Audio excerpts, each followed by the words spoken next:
السلام علیکم ورحمۃ اللہ تعالی وبرکاتہ۔ وعلیکم السلام ورحمۃ اللہ تعالی وبرکاتہ۔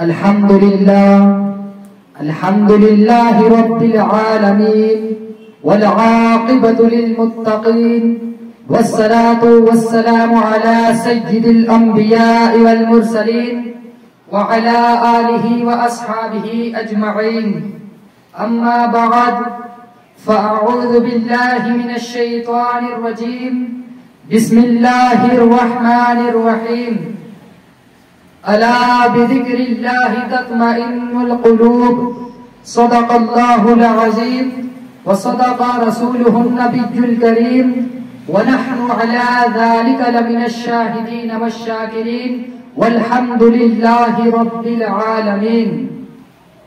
ایک بار شمع بزم ہدایت مصطفیٰ جان رحمت نوبہار شفاعت کی بارگاہ کونین میں، جہاں پر حضرت جبریل امین بھی بلا اجازت کے نہ جائیں، اس بارگاہ عالیہ میں جہاں پر 70,000 فرشتے صبح کو اور 70,000 فرشتے شام کو اپنی حاضری دیا کریں، اس بارگاہ کونین میں ہم اور آپ نہایت ہی عقیدت و محبت کے ساتھ درود و سلام کا نذرانہ عقیدت پیش کرے۔ پڑھیے بآواز بلند، صلی اللہ علیہ رسول اللہ وسلم علیہ یا حبیب اللہ، صلی اللہ علیہ یا رسول اللہ وسلم علیہ یا حبیب اللہ۔ روز محشر کے جاں گداز بود، روز محشر کے جاں گداز بود، اولین پرسش نماز بود، اولین پرسش نماز بود۔ مسجد تو بنا لی پل بھر میں ایمان کی حرارت والوں نے، مسجد تو بنا لی پل بھر میں ایمان کی حرارت والوں نے، من اپنا پرانا پاپی تھا برسوں سے نمازی بن نہ سکا۔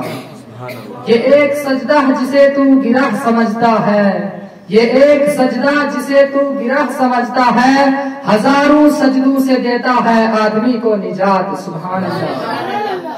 حضرات، آج ساری دنیا میں بے چینی اور بے قراری پائی جاتی ہے۔ کوئی ملک ہو یا شہر، گاؤں ہو یا محلہ، ہندوستان ہو یا پاکستان، امریکہ ہو یا افریقہ، بلکہ کوئی ایسا گھر نہیں جہاں پر بد امنی اور بے قراری نہ پائی جاتی ہو۔ آج ہر شخص بے چینی اور بے قراری کا شکار نظر آ رہا ہے۔ آخر ایسا کیوں ہے؟ آخر چین، آرام، سکون اور راحت کہاں ملے گی؟ تو حضرات آئیے آج ہم چین، سکون، آرام اور راحت کی تلاش کریں۔ کیا ہندوستان میں ملے گی؟ نہیں۔ کیا پاکستان میں ملے گی؟ نہیں۔ کیا امریکہ میں ملے گی؟ نہیں۔ کیا افریقہ میں ملے گی؟ نہیں۔ آئیے مسلمانوں، آخر چین و سکون، آرام اور راحت کہاں ملے گا؟ ہندوستان کے ہر گوشے میں چکر لگایا مگر آرام اور راحت نہ ملی، پاکستان کے ہر خطے کا نظارہ کیا مگر چین و سکون نہ ملا، بلکہ ہر ملک و شہر بلکہ پوری دنیا کا چکر لگایا مگر چین و سکون نہ ملا۔ ہر طرف بے چینی ہی بے چینی نظر آئی۔ لیکن جب میں نے قرآن سے سوال کیا کہ اے قرآن تو ہی ہماری رہنمائی فرما، آخر چین و سکون کہاں ملے گا؟ تو قرآن نے جواب دیا کہ اے سائل پوچھتا ہے کیا کہ چین و سکون کہاں ملے گا؟ تو سن، الا بذکر اللہ تطمئن القلوب، کہ اللہ کے ذکر سے دلوں کو چین و سکون ملتا ہے۔ سبحان اللہ۔ حضرات، قرآن نے پکار کر کہا کہ اے ساری دنیا کے چکر لگانے والوں، یہ پریشانیاں اور حیرانیاں اس لیے ہوتی ہے کہ آج تم نے اللہ کو یاد کرنا چھوڑ دیا ہے، اللہ کا ذکر کرنا چھوڑ دیا ہے۔ اے غافل انسان، اپنے رب کو یاد کر اور اپنے دل کی اجڑی ہوئی بستی کو آباد کر۔ سبحان اللہ۔ حضرات، پروردگار عالم نے ذکر سے متعلق قرآن عظیم میں مدعو مقامات پر اس کا ذکر فرماتے ہوئے ارشاد فرمایا کہ اللہ کو کثرت سے یاد کرو۔ سبحان اللہ۔ حضرات، حضرت ابو سعید سے روایت ہے کہ وہ فرماتے ہیں کہ ایک مرتبہ پیارے آقا صلی اللہ تعالی علیہ وسلم کی بارگاہ اقدس میں میں نے عرض کیا کہ یا رسول اللہ صلی اللہ تعالی علیہ وسلم، کون سا بندہ اللہ تعالی کے نزدیک افضل و اعلیٰ اور قیامت کے دن بلند درجے والا ہے؟ تو اللہ کے پیارے حبیب صلی اللہ تعالی علیہ وسلم نے ارشاد فرمایا کہ اللہ کا بہت ذکر کرنے والے مرد اور بہت ذکر کرنے والی عورتیں ہیں۔ سبحان اللہ۔ پیارے آقا صلی اللہ تعالی علیہ وسلم کے بارگاہ میں پھر عرض کیا کہ پروردگار عالم کی بارگاہ میں غازی کون ہے؟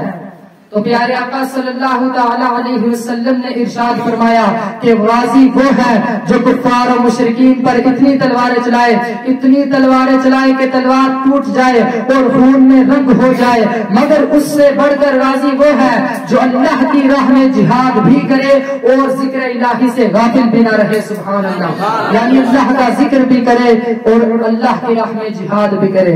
حضرات یہیں تک محدود نہیں بلکہ آئیے تاریخ کی روشنی میں ایک واقعہ سماعت فرمائے۔ حضرت سری سقطی رحمت اللہ علیہ سے مروی ہے، انہوں نے فرمایا کہ میں نے حضرت جرجانی رحمت اللہ علیہ کو ستو کھاتے دیکھا اور میں نے عرض کیا کہ حضور آپ کھانے میں کوئی اور چیز کیوں نہیں کھاتے؟ تو حضرت جرجانی رحمت اللہ علیہ نے فرمایا کہ میں روٹی چبانے وغیرہ اور ستو کھانے کے درمیان 40 مرتبہ سے بھی زیادہ اللہ تعالیٰ کی پاکیزگی بیان کر دیتا ہوں۔ سبحان اللہ، لہٰذا میں نے 40 بر سے روٹی نہیں چبائی ہے۔ سبحان اللہ۔ حضرات میں اتنا عرض کرنے کے بعد آپ سے رخصت ہونا چاہتا ہوں۔ وما علینا الا البلاغ۔ السلام علیکم ورحمۃ اللہ تعالی وبرکاتہ۔